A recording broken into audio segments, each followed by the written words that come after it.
Hey everyone, Boz from OpenCorp here for this week's Wealth WOD. Now, it's not long after tax time. We're into the new financial year, and one thing that I'm hearing a lot from people that we're talking to of late is some of the tax advice that they've been given once they get the tax return back. So they've done their tax return, they're paying a lot in tax, and some of the tax guidance is around how they can reduce the amount of tax that they're paying.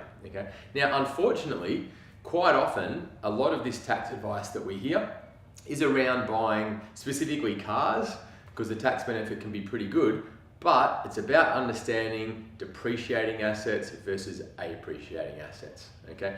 Depreciating assets drop in value, appreciating assets rise in value. I'll map it out for you. Let's say that the tax advice that you received was to buy a car for $60,000 because you could reduce your tax. Now, because a car is a depreciating asset, in 2 to 3 years, that car might be only worth $35,000. Okay, so if I just said to you on face value, you could buy something worth 60 grand, and in a 2 to 3 year period, it's dropped in value to $35,000. Would that sound like a smart investment? Absolutely not. But it's okay, wait, there's a set of steak knives, because what you can actually do is you can get some tax benefit by claiming this car. Having this car and claiming some tax benefit, you might get $10,000 back. Does that make it any better?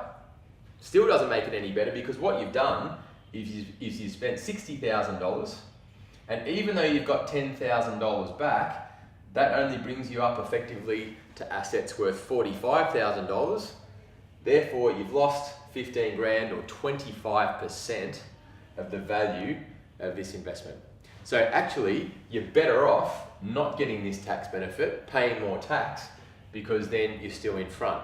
What would be really smart, however, is what if you got this tax back in your pocket in a more effective way? And instead of buying depreciating assets that drop in value, what if the arrow went this way? And you're actually able to put this tax benefit towards assets that appreciated in value.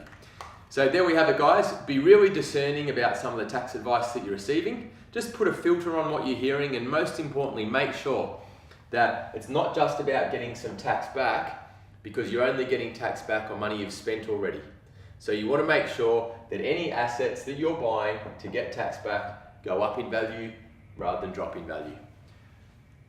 Finance Management 101, appreciating assets versus depreciating assets.